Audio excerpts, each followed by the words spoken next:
Get into this inspirational webinar part of the session today. It is an FGL alumni, Sibabalwe Ndabazandile. Some of you would have studied with him in the higher grades when he was still at Ebenezer Majumbozi High School. He matriculated last year, that is in 2024, with seven distinctions, all right, including a 95% in accounting, with his lowest mark being 81%. He also has a 91% in physical science and 86% in mathematics. And through all of that, he managed to captain 3 sporting teams, that's volleyball, swimming, and softball. And from grade 10, he was at the top position, achiever position 1 in his school, and then interchange between position 1 and 2 and 3 in grade 11, and then grade 12, first position. He's currently enrolled at the University of Witwatersrand, studying a BSc in actual science and mathematical statistics. And he's planning on becoming an actuary in the next 5 years. He is a superstar who was one of our very first FGLers and has journeyed with this club. And I'm so proud to see where he is now. Sibabalwe, welcome back home. How are you? Hello, Sister Leto. How are you? Oh, I'm very well. Thank you. So excited to have you here. Looking forward to you inspiring the FGLers, sharing the story of your personal growth, and just being able to reflect on how you got here with each of them. Yeah, super excited. So yeah, I'm really happy to share with them how I did it, and yeah, maybe give them some insight on university and the myths about actual science and the honest truth. Yeah. Okay. All right. I'm excited. Looking forward to it. I'm going to hand you over to Putuvuga and you guys can take over. All right. All right.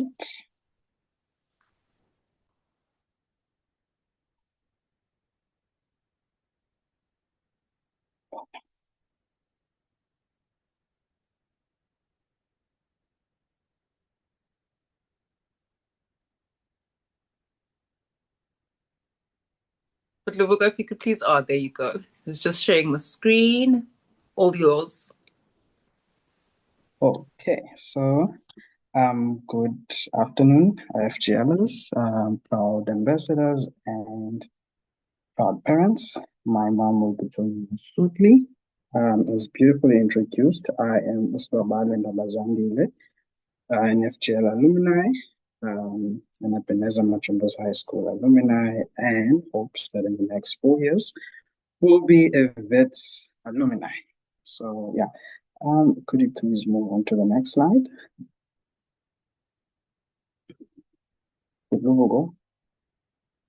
So this is what I want to touch on this afternoon, my final lab results, my childhood, so that you and I can see what differences do we have, what similarities do we have, and set the mood and tone for you to ask any question about your circumstances, and if I can, be able to shed some light.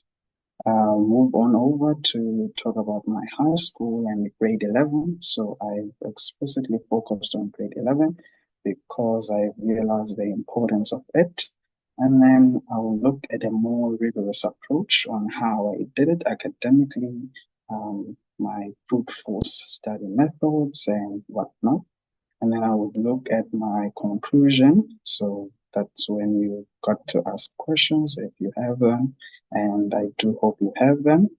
So yeah, could you please move on to the next slide? My final lab results. Then could you please move over? So as you can see, accounting, life sciences, you can tell that I really love them. I did life orientation as if I was doing a PhD. It is that much important. Physical sciences, my first love, and then mathematics and then languages. Yeah, move over. So I am a Vitsi, but before I'm a Vitsi, I am a boy from the rural areas of Willowvale in Mbozolo, near the sea at Dwesa, where I completed my primary program at a school, Bozolo Senior Primary School. that was principled by my grandmother, my distant grandmother. I was under the care of my aunt, who was also a teacher at that school, recently graduated. I will be one of the fathers that will say to their child, I used to cross rivers, mountains, and fought lions to get to school. Yeah. So I did my grade 3 to grade 9. So the lower grades, I used to skip them a lot. It was not until I moved to Butterworth in a school, Kelly Junior Secondary School, where I did grade 7 to 9, that I realized maybe I might be clever. So, because I don't remember a day where I opened books and started in primary, I did not engage in any sports program. Maybe the fact that I was in rural areas and then there weren't any amenities to do so. That's the reason why I couldn't do sports. So all I remember was coming home from school to head my grandfather's cattle, goats, feed the pigs and chicken, take the dogs to hunt for a nyamagazi, or what you would call a wild animal, or go play football with my older brothers. So I was living in a farm, sort of like.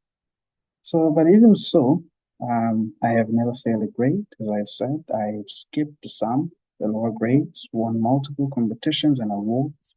And because I never studied, I never prepared for these competitions. I always won between second place or third place. I've never been prepared so much so to win first place.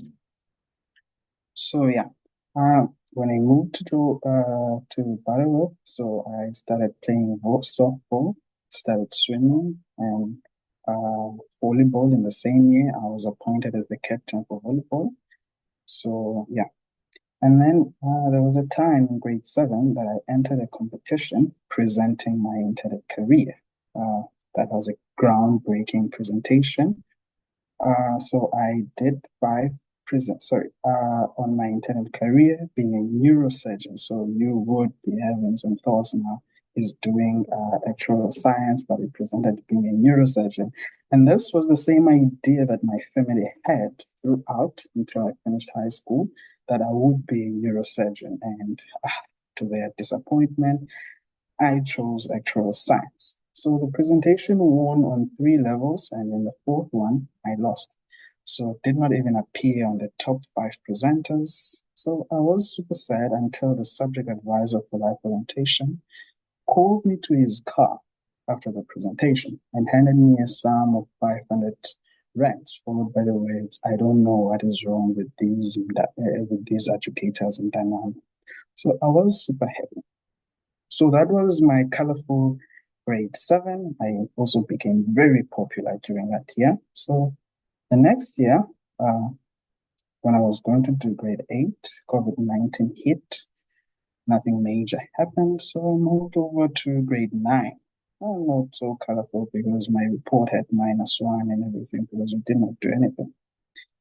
That's when my principal steered me into joining the debate club, where I also found a hobby that I don't talk much about, reading. So I read large volumes of legal documents and cases.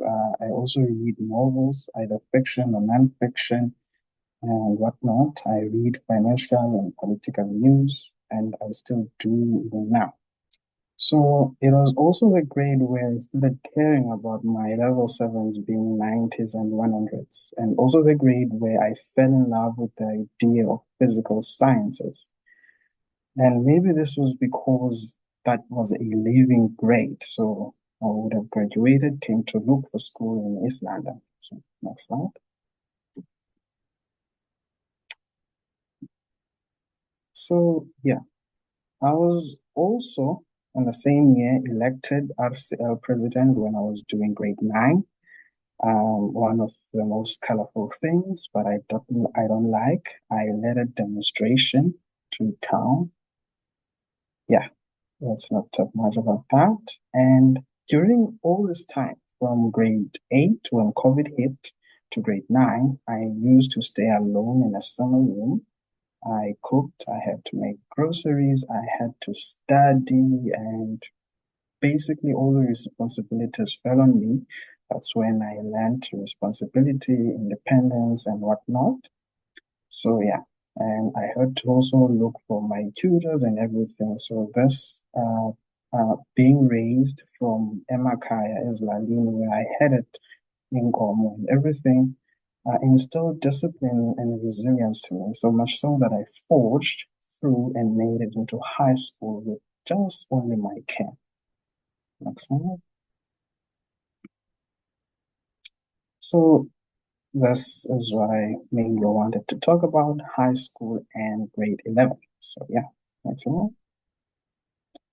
So when I look at grade 11, it is my opinion, and you don't have to take my word for it, that it's a close representation of university and how we do things here. And I believe this is why most universities require grade 11. Hence, I feel it prudent to focus more on it. I know for actuarial science, they do focus on grade 11 more than your grade 12, but they do need it, followed by them needing your physical science, English, and mathematics in that order. So we know that in grade 11, so there are no extra classes there as much as in matric. So in matric, we really fed information and content. The topic is only taught once in grade 11, and the next time you see it, it's on a question paper and you stare blankly at it if you've not done a past paper yourself. There's no revision and whatnot. So it's really up to you. You need to consult, you need to work more, and then you do everything yourself. You do everything yourself. So I believe if you survive and excel pre-matric, surely you will survive university.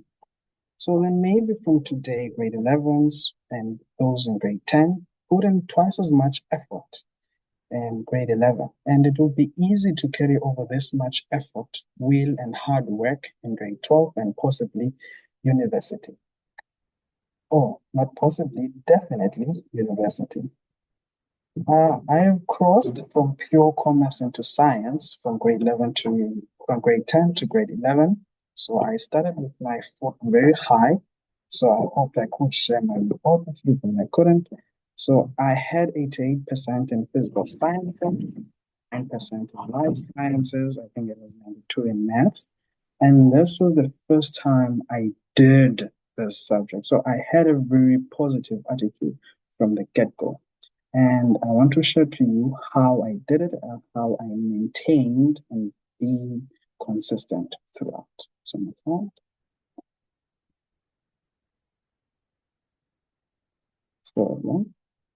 Next slide. So the first step is curating a study schedule or study timetable. So what I've seen is that people tend to keep the same study schedule or study timetable week from week, month to month, term to term.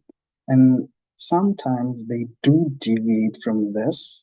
This is because you need to curate your timetable from experiences. So you look at this week and you realize that, okay, this is what I did not do that I hoped I would do.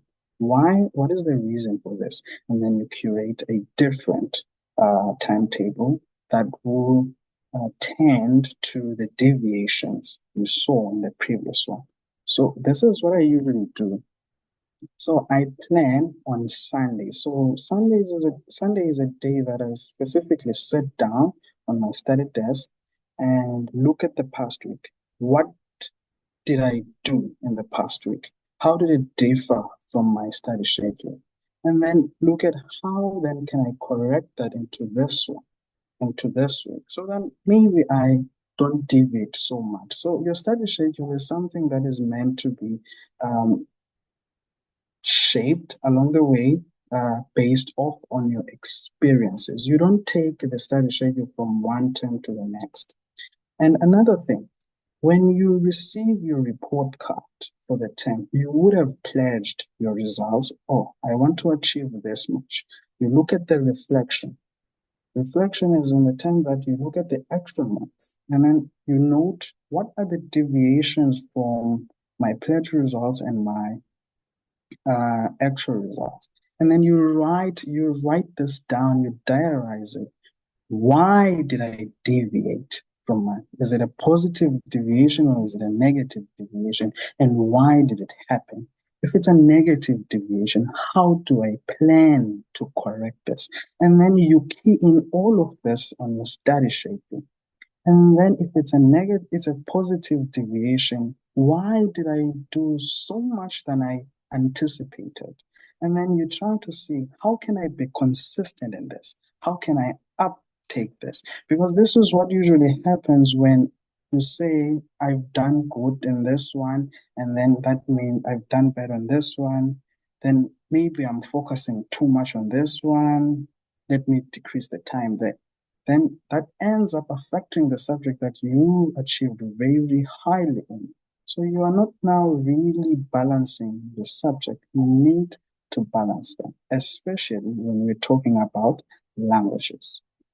So, and also, when I curate, this is based off on my personal experience.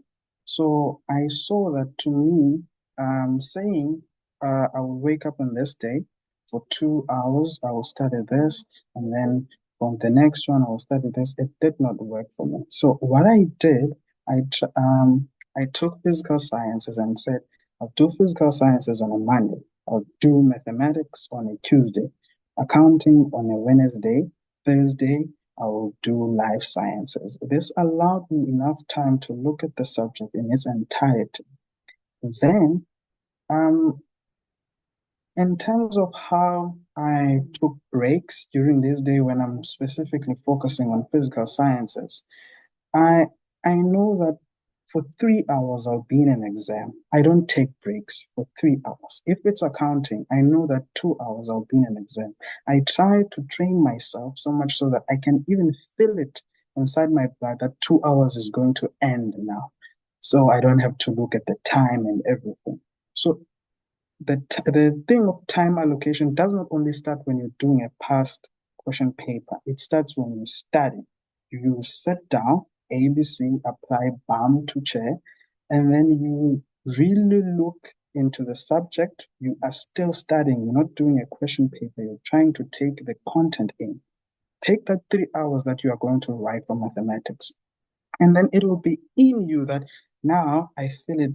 When you're writing that exam, I feel that I am being slow. 3 hours is going to end. You have not even looked at the time, so you can feel it. And your study schedule should be based off on your own judgment and discretion. So you feel that now, no, I am lacking on languages. So that's what I do. You don't try to match your study schedule with that of your friends so that you can study at the same time. It's based off on your experience. You need to create one that uniquely describes you, uniquely keys in the things that you face every day, because you really have to key in your chores, you really have to key in your hobbies, but never ever key in social media. So my social media was kind of reading. I really do love reading. So that's a distraction itself, but it's a good distraction. And I will tell you why just shortly. Next slide. So there is that myth that it's best to study at night because the night is quiet and whatnot. So that remember, so there was this time that I really thought that was the case till I had to sit down and realize if I study at night, then during the day, I'm not able to attend or listen to the teacher when they're teaching. So then maybe um, there's something I'm doing wrong because when I'm studying at night, I'm really trying to catch up on the stuff that was taught during the day. So there's nothing much that I'm doing. Should I not just sit down and listen to the teacher? Then I know that I will sleep at night. It's still better that way. So you're not doing anything better by saying I'll study at night. Then during the day, you don't listen to the teacher. And then the following night, you're still going to study the same thing that the teacher taught. You realize that you are not maximizing or optimizing your time. to the fullest extent. So, according to me, I found that it's best to study during the day than at night. And one of the few things we did study, one of the few reasons why we said studying at night is better is because sometimes you live in a room full of people, and at night it's quiet. During the day they're making a lot of noise and everything. So during the day, go to the library, study at the library. And then there's that thing that also you don't want to be seen studying. That's because it's not cool to study and whatnot. Trust me, it's cool to study. So study during the day and then see how far can we extend during the night. And another thing we did listen to music when we were studying. This is based off on someone's experience, not yours. Have you tried to find out that is it better for me to listen to music when I'm studying, or is it not better? Or did I just take someone's opinion that studying with music is good? Because I have found that for me, it's better that I don't listen to music because in that exam room, you will not be listening to music and you will also be writing during the day. So you will not be listening to music. Try to find out if this music that you're listening to, was it a way that you said, I'm trying to block what is happening around me. There's so much noise, so I better listen to only one noise that is music.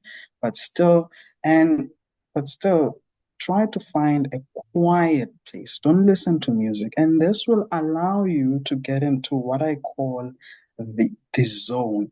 So that's when you don't realize that you are actually studying for 6 hours. You realize that you haven't taken a break, you're not hungry, you're just consuming a lot of information. So there is that specific time when you're studying, and you only realize when they're calling you, actually I've been studying for 7 hours straight with no breaks. And then you actually remember the information that you took in during this time. So try to see how best can I find the zone. So how best can I do this? And then after keying in all of this, you then realize that, oh, actually, I can sleep now. So I know that I do. So I sleep. So my friends do know that at 6 they can't text me. In the evening they can't text or call me because I'm asleep, and then I'll be awake around 2. That is my personal experience. It's my natural sleep time. So try to find what works for you. Are you trying to study at night because your friend said, let's do a video call studying? Maybe they find that studying it at night, it's their groove, or they just also don't know. So try to find your own groove, try to find your own personal experiences. And yeah, can you please move over? So, most important thing is sleep. Why we sleep? So I think it was June 2024 when I was going to write the media exam for physical sciences. So I think it was on a Wednesday. I was at the library. My friend asked. I had not slept for 2 days. My friend asked me, "Are you drunk?" And I'm like, "No, I'm not drunk. I've just not slept for 2 days." So can you realize that if you don't sleep well, you're pretty much the same person as you're pretty much drunk. And how are you going to attend your classes? How are you going to write your exams if you are someone who is drunk? So that's something that it's better for me because I did not sleep for 2 days and then I slept on a Thursday. I woke up rejuvenated. So, and during that time, I did question papers when I was almost as if I am drunk, but I don't remember doing them. So it's like I'm doing it, but I'm not conscious on what I am doing. I just see that I'm answering a question. I'm not even thinking about it. So how much more when you have post-nighted and then went into an exam? Are you there in that exam? Are you thinking through every step? Because I know I was not thinking that time that I didn't sleep for 2 days. So another important thing is finding your natural sleep time. So there's that thing that you have to sleep for 8 hours. Maybe you don't have to sleep for 8 hours. Your natural sleep time is not 8 hours. Maybe it's 9 hours. You have to find out. I know, for example, that no matter what time I sleep, I'm always awake by 3 a.m. So that's actually my natural sleep, my natural waking up time. So you have got to find your own natural sleep time. How will you find it? How will I know that when do I sleep? So say you have now been sleeping at 12, then at 11, put your phone away, try to sleep. Then for the next day, put your sleep at 10, and your phone must be away from your bed. You must be able to separate your phone from your bed. And this is one of the things that I do. I have somehow a rule on my own room that my bed must not have a laptop at any time. There must not be electricity flying around like phones. The only time I use a phone it's when I'm at the study desk and everything. So you have got to separate your bed from your phone and from your laptop. You have got to say your bed is only for sleeping. So then you are able to process everything. Because sometimes it happens that I am studying and then realize that at 7 I'm sleepy. And then you take your phone to bed and you realize that it's actually 10 now and I've not slept. So your phone distracted you during this time. So, next slide. So, the business of the day, past question papers. So you heard how important doing past question papers are. How are you doing these question papers? Are you doing them in a way that is similar to how you will be writing the exam? And how frequently are you doing them? So do I say, oh, now I've done this week the maths one, then I'll do it again next week? And which question papers are you doing? So that's what I want to focus on. So, and then, so if let's talk about the question papers that you will be doing. So now you are heading to preliminary exam. So I've got to focus on all the 9 provinces preliminary exam from previous year. Sorry? What? Sorry, Ashlume, do you mind? You've got your mic on there. Sorry, Sibabalwe. Ashlume's got her mic on just by mistake. You can carry on. Start with this year when you're doing a past question paper. Don't do a question paper from 2010 because those are the most difficult. It's not a correct representation of the trend from the past papers. Maybe that examiner that set the grade, the 2010 paper has retired and you're dealing with now a new examiner. So doing question papers, past question papers, number one, it allows you to be an examiner at that same spot. You get to see what is the examiner trying to do. I note the trend from this examiner. So that's why we do question papers.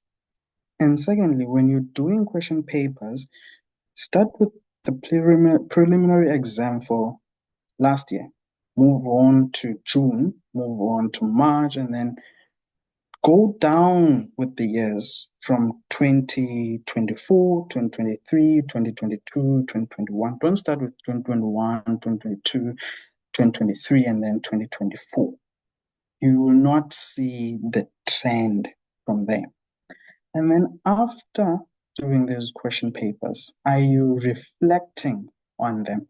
Or do you just do a question paper and say, I got 124 out of the 124 out of 150 in this question paper. Let me move on. You have got to sit down after the question paper an extra hour that says, okay, this is how I answered the question, and this is how the memo answered the question. Why did I think like this?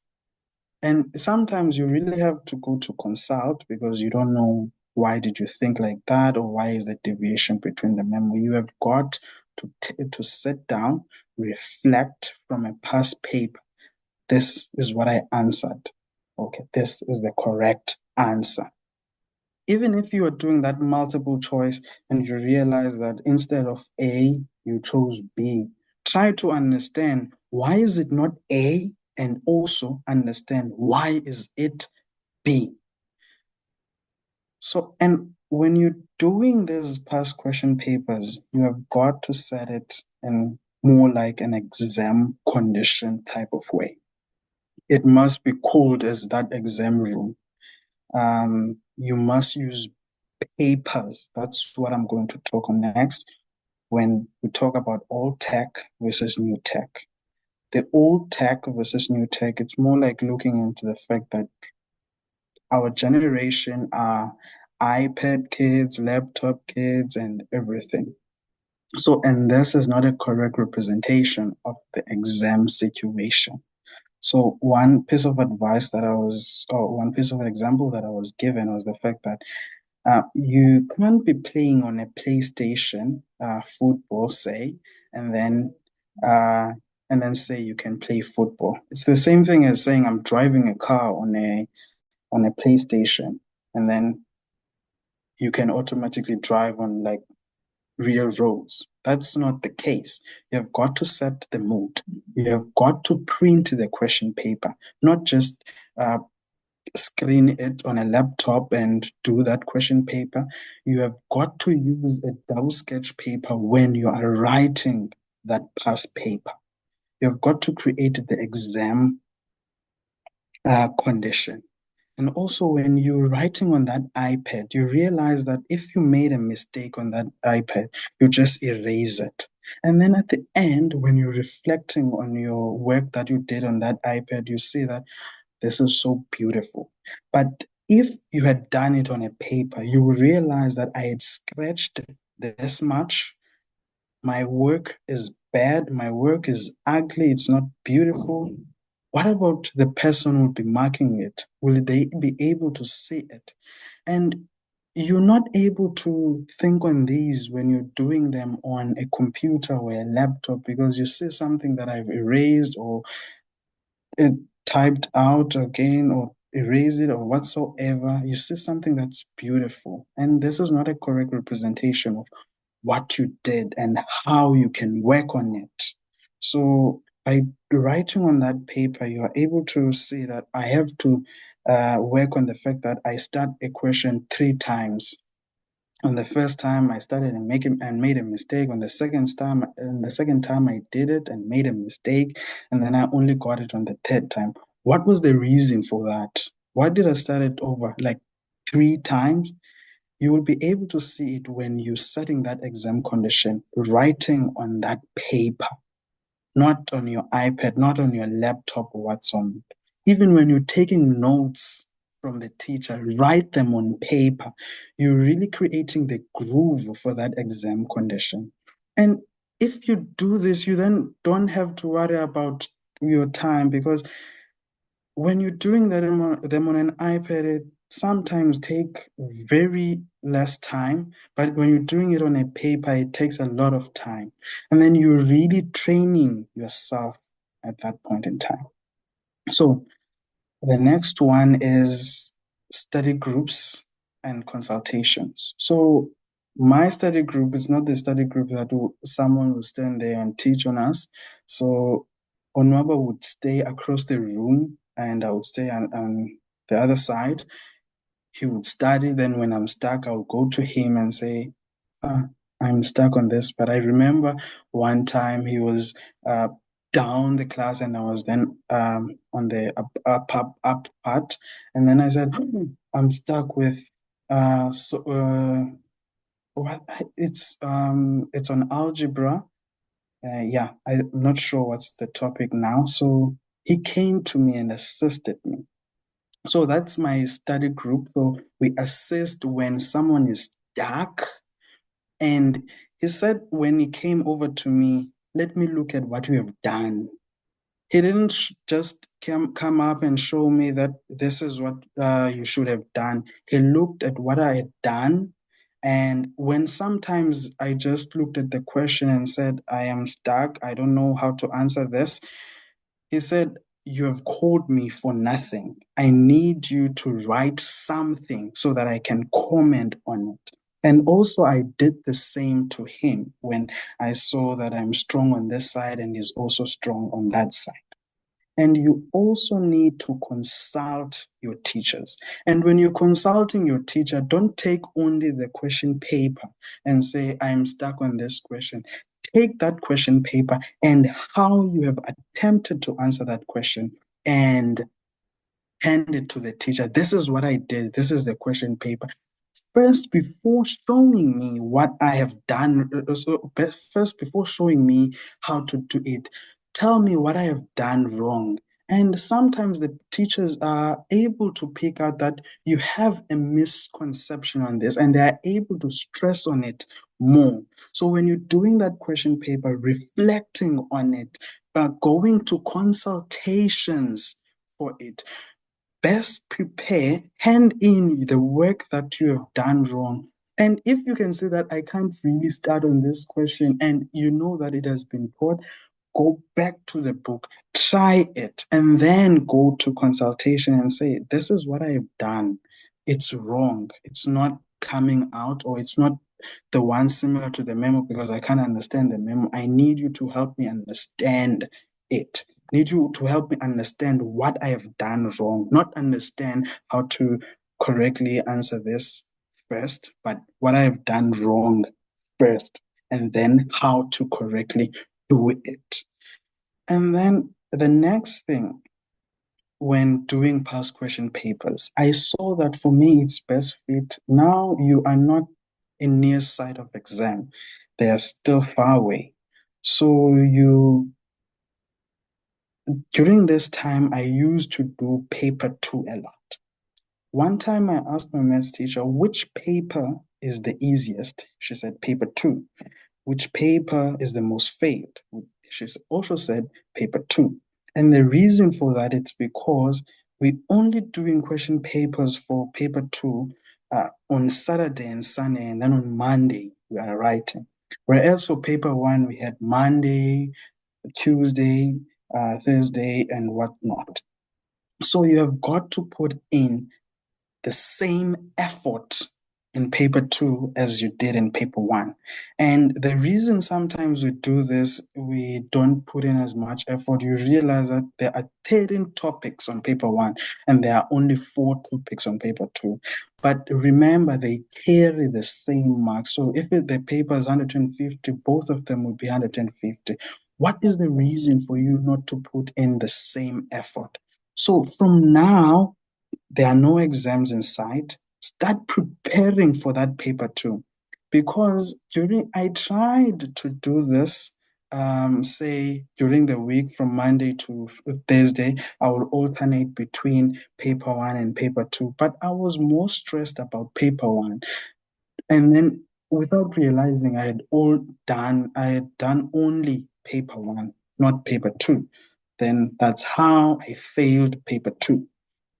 Not literally fail, but yeah, not my best result. So prepare for that paper two in advance also, because you know you will be pressured for paper one during Monday to Thursday. And I know also that if there are any revisions during Monday to Thursday, they will only focus on paper one. So if you prepare it on the weeks before for paper two, not only focus on paper two, do paper one, paper two, paper two, paper two, then you will be fine.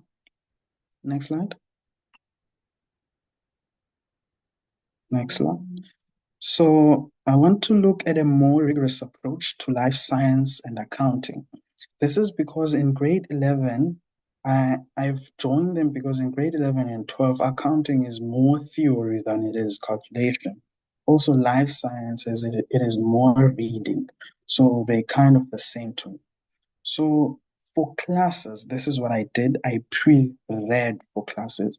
So I know that if I went to an accounting class or a life science class and not having pre-read, I would end up accusing the teacher of not being able to teach. But if I had prior knowledge of this, I would have then been able to ask questions when I don't understand, comment on other things, and be able to help others. So I pre-read for those. Try to see which ones are best for post-reading, which one are best for pre-reading. For maths and physics, I post-read. I'll tell you the reason just shortly. And then I also did peer tutoring and mentoring. So one of the reasons I never went home that much to say, okay, let me focus on life science and accounting all alone. It's because I used to teach it a lot to other kids. So by teaching it more, I understood it more. And when I didn't understand what I was teaching, I would then go to consult. So I am learning it now 3 times. I was taught in class this thing when we were all there. Then the next thing, I am tutoring someone.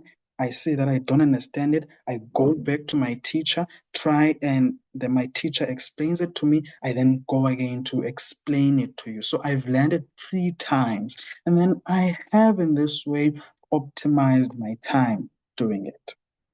And one thing that I did for life sciences towards the end of the year was trying to memorize paper too. It did not end well, hence I got 69% in it, though I started very high. So my advice to you is try to understand. So by understanding it, I got to even love it more. So much so that one of my friends suggested that I carry out being a doctor. So try to understand it. Try to understand the theory part of accounting. I know from grade 10 to grade 11, I used to memorize the financial analysis for accounting, and it did not go too well. I only passed the theory part for accounting when I got to grade 12 because I tried then to understand it. So try to understand from an earlier age, from an earlier grade, try to sit down, apply bump to chair, and understand it. Stand up after you have written it in your notes, teach it to the air, teach it to the mirror, and whatsoever, so that you can really understand it. And then, so for life sciences and accounting, you can create notes from the memos after doing the past paper. So after doing the past paper, you create the memo. So as someone who did not do it so much, so I didn't create a memo for. That's why I got 69% in grade 11 final. And then I accused the examiner of testing things that were not taught, or that this is the first time we're seeing this. My friend said she saw that on a question paper, on a memo. The question was as like that. And you can imagine how devastated I was to learn that I could have learned this, but I did not. So try to do the past question papers. Then from those memos, try to create your notes, because the reason why I did not know that answer to that question was because it was only on a memo, not on my notes. So I don't know about the people who wrote the paper itself, the initial one, how would they have known about it. So learn to love the theory part of accounting and life sciences, as it is theory that much. So I know here you are mathematicians and you believe mathematicians are just people who calculate everything and whatnot and whatnot. We don't care much about English. We don't even like, you have to love the theory part. You have to understand English too. You have to read it. So to learn to love the theory part of accounting, I like it because you entered a book reading competition. You have got to read novels. You have got to read books and everything. So, and also when doing so, use exam guideline when studying and when doing a past question paper. I am sure you have heard the story that uh, when a memo is created, sometimes it's what is being accepted for that specific exam period, not that it is what is correct. So it might not be a real representation of what you should be knowing. So when you're doing that past question paper, print out that exam guideline. It must be in hard copy, and then look at it. Okay, this is what happened. This is what is on the memo and whatnot. So use that exam guideline when studying and when doing a past question paper. And then you have to time for yourself. This all started when you were doing your study timetable. That when I am still studying, I will sit here for 2 hours studying accounting because that's how long the exam is going to take. 2.5 for life science because that's how it's going to take. Then it's really in your blood to say that I'm in an exam room and I realize now, okay, I'm left with 30 minutes. Yeah, so try to do that when you are still studying, not only when you are doing a past question paper. Next slide. So maths and physical sciences. Physical sciences, as I said, it was my first love.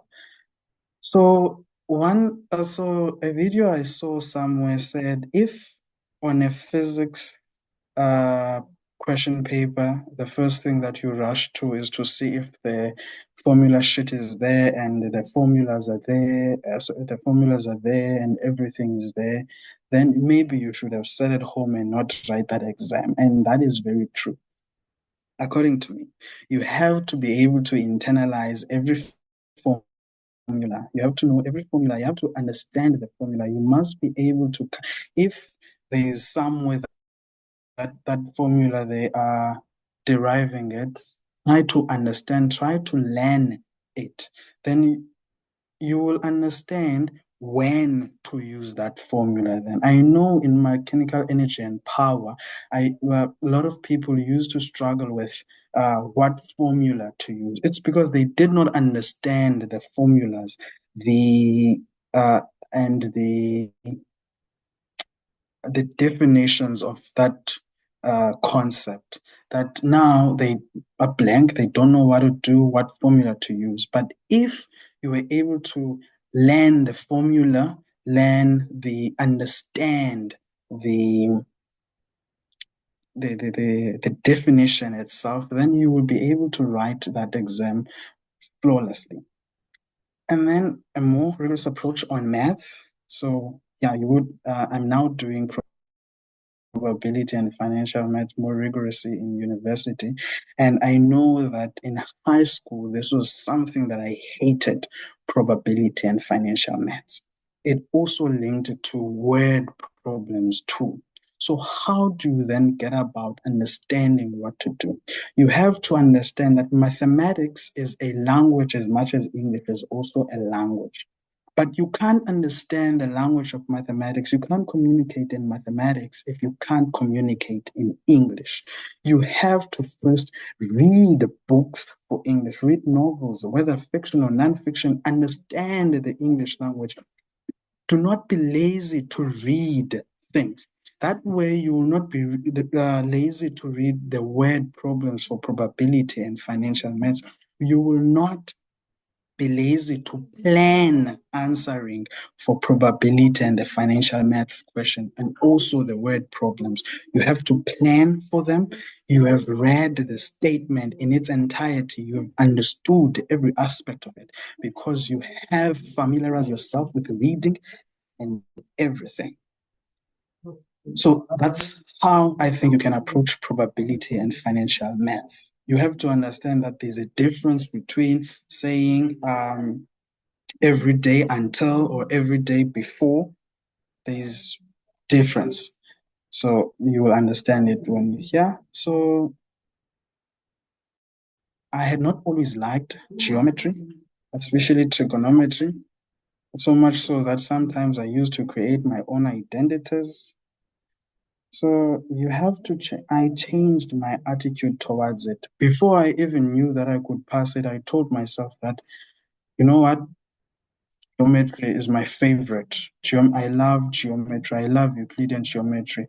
I am enthusiastic about Euclidean geometry. It's like you are meditating and you say geometry is the best. And then you try to attempt that question. You go with the positive mindset, even though you know that this geometry, when I'm doing this past question paper, it's going to moor me.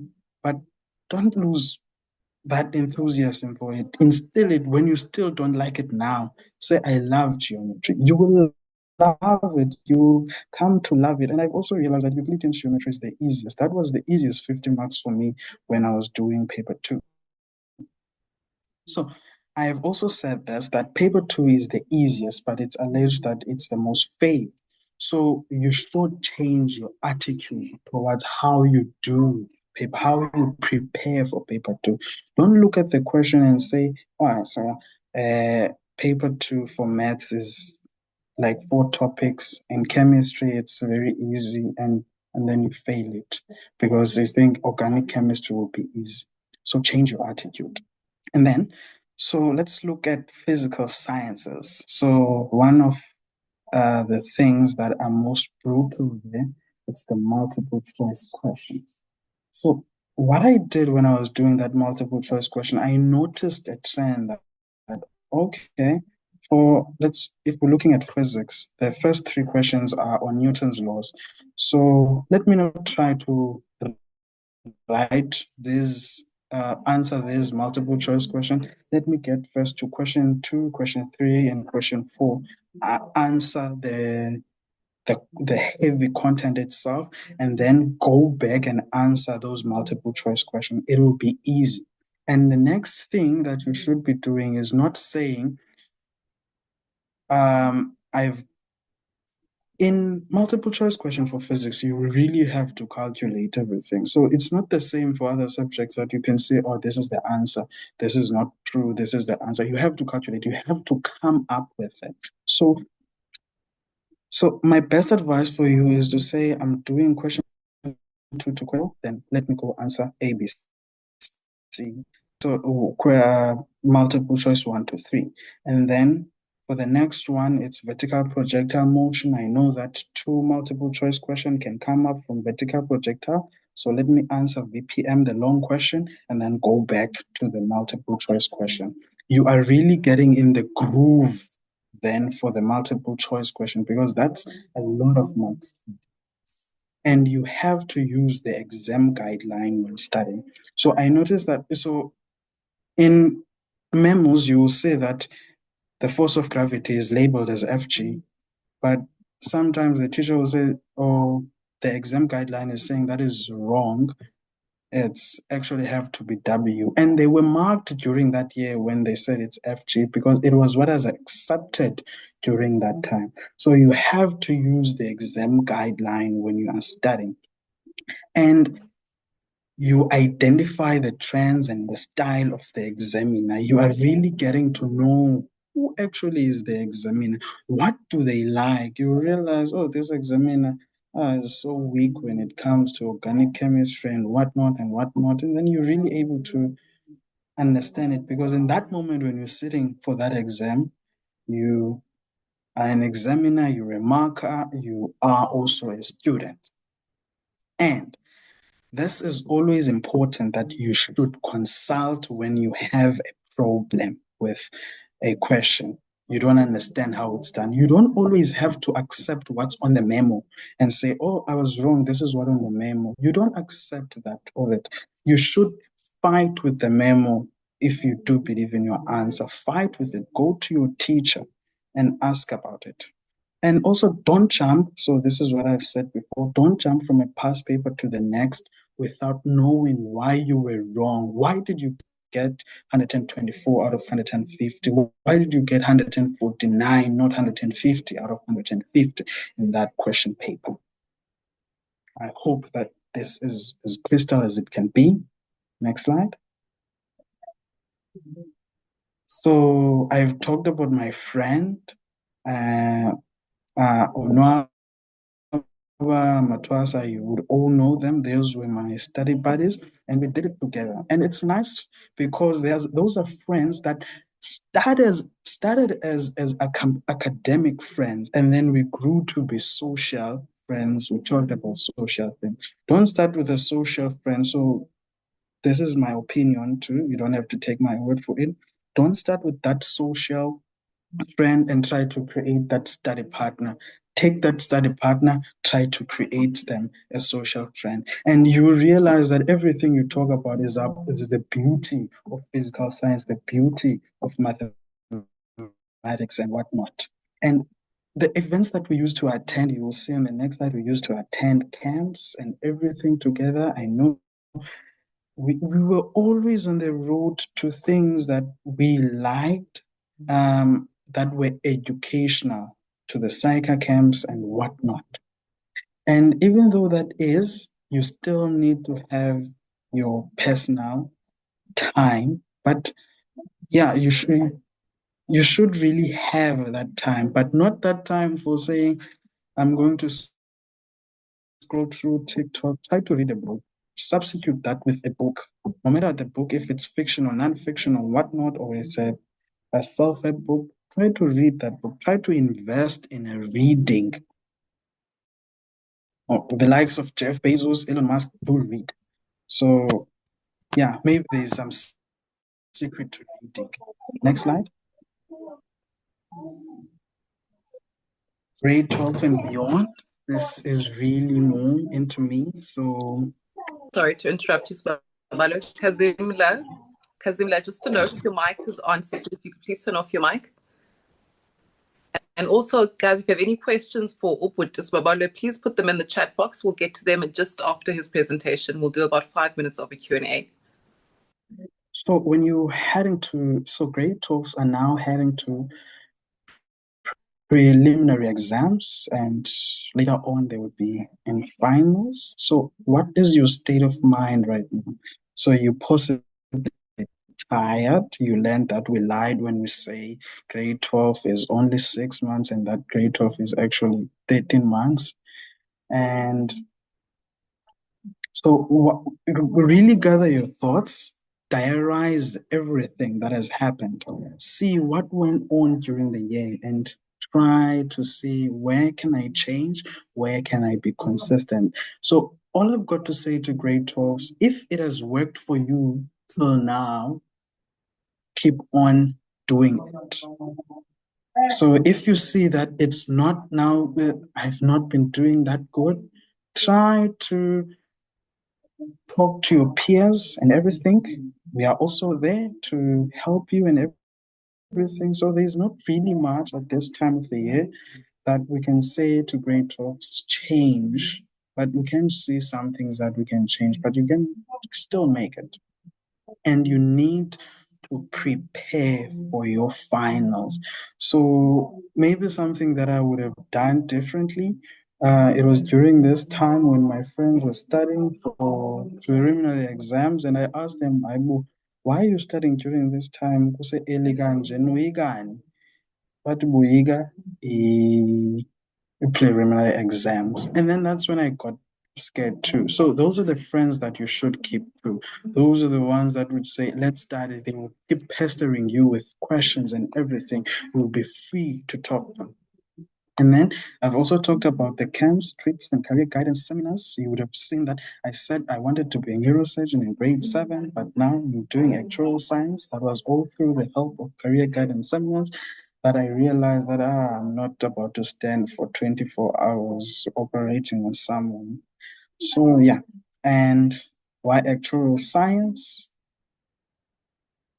I realized, so actually, when you go online and search what is actual science, the first thing that pops up is an actuary is someone who solves problems you didn't know you had in a way that you don't understand. I really went into it not knowing what it is.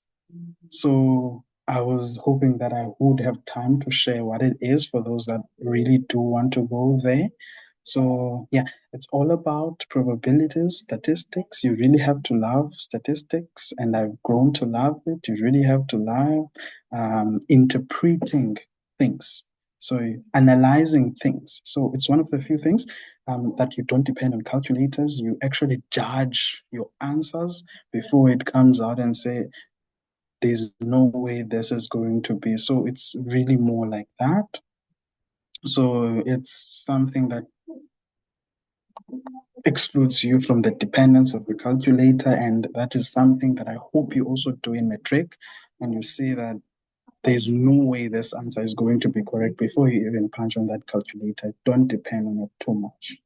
So my first year experience, actual science, as it is rumored, it is difficult, but it's doable. Go to it if you want to go to it. It's doable. And then I plan to eventually become a fellow of the Actuarial Society of South Africa. So that's my plan for the future. And we'll see what other plans I will have to come up with in the next. So this is my presentation, and thank you.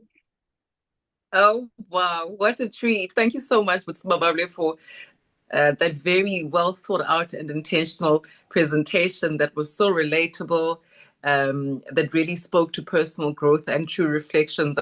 I really enjoyed that, and more especially how your face lit up in that final slide talking about studying actual science. So it's something that makes you passionate about it, and I think that means that you're going to continue to excel in that field and do great things. Yeah. Yeah, I do hope I'll be in that field. And also, one of the things that fascinated me about actual science is when people said, I can actually calculate people's time of death. It was so fascinating. It really is such an intriguing field of work, and your curiosity is what's really going to spark you as different from the rest. Lots of the FGLers here are just doing a round of applause. They're super excited and lots of hearts and that sort of things. Babalo, we really appreciate your time. We're going to step into a Q&A if there are any questions. Otherwise, I'll just be able to pass on any of their sentiments at another stage. I'm just worried about Ixesha at this time because we have to get into the masterclass with Ubud. So I'd love for you to stay on so you can see what chemistry looks like in 2025, if there's any changes and trends and that sort of thing, and have your input in this session. All right, that is Sibabalwe Ndabazandile, a superstar who's going to continue to do incredible things. And now we switch gears, right? We're going to spend the next oh, wait, hold on. Sibabalwe, there's a question before I switch gears. Just dealing with failure and obstacles. What was your mindset in handling failure and setbacks? That is a very good question. So, first thing, it's my friends, how I cope with failure.